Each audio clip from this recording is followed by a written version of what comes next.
this is a culmination of, as I said, over 20-some years of hard work by our leadership and a vision of our elders who dreamed that we should have this type of facility in our community. It's very symbolic, that this is almost like, our governance in action, showing that we have this type of facility that's going to service our communities. And I think that's the major symbolism of a place like this, is that it's a foundation to build on for our nation, and that we can utilize this type of facility to provide the best services that we can to our communities.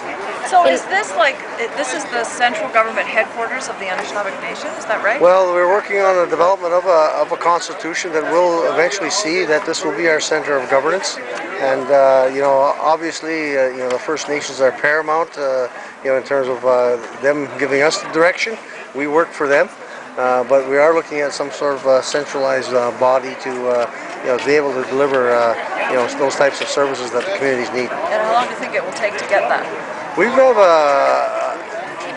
there's many aspects to this thing, and I think in terms of the vision of eventually getting into comprehensive governance. You've heard of self-government agreements that may have been negotiated in other jurisdictions across the country.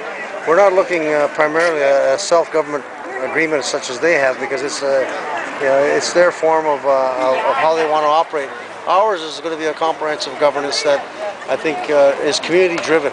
Where the elders, the women, the youth, and all of our citizens really tell us how they want to be see their communities develop, and how they see the Anishinaabe Nation develop as a nation.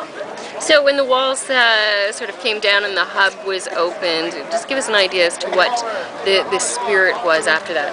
Well, very quiet pride, resolve, determination, and I think happiness. That it was finally come to fruition. This dream that has been in the works for probably since the late 70s, early 80s is when we first started talking about doing this. So it's been a long time coming. Pecking away each year, putting away some money.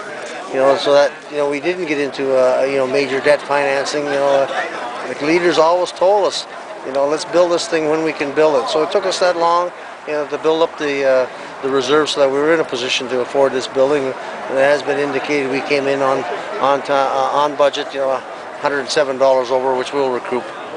And in terms of $107 being on budget, basically, what did you have to do? What made I guess the driving force stay on top of it and ensure that no other expenditures were put out? We had a very diligent treasury board that monitored the costing of this thing. They had a project team that was led in the past, over the years, by people like the late George Lanouette, the late Ray Martin, and then in the current round, our Chief Operating Officer Walter Manitobi and Gary Dokis, who was his predecessor, steered the path on this thing, and it was through their good efforts and the staff that they had assembled around them on this project team, that made this thing work well.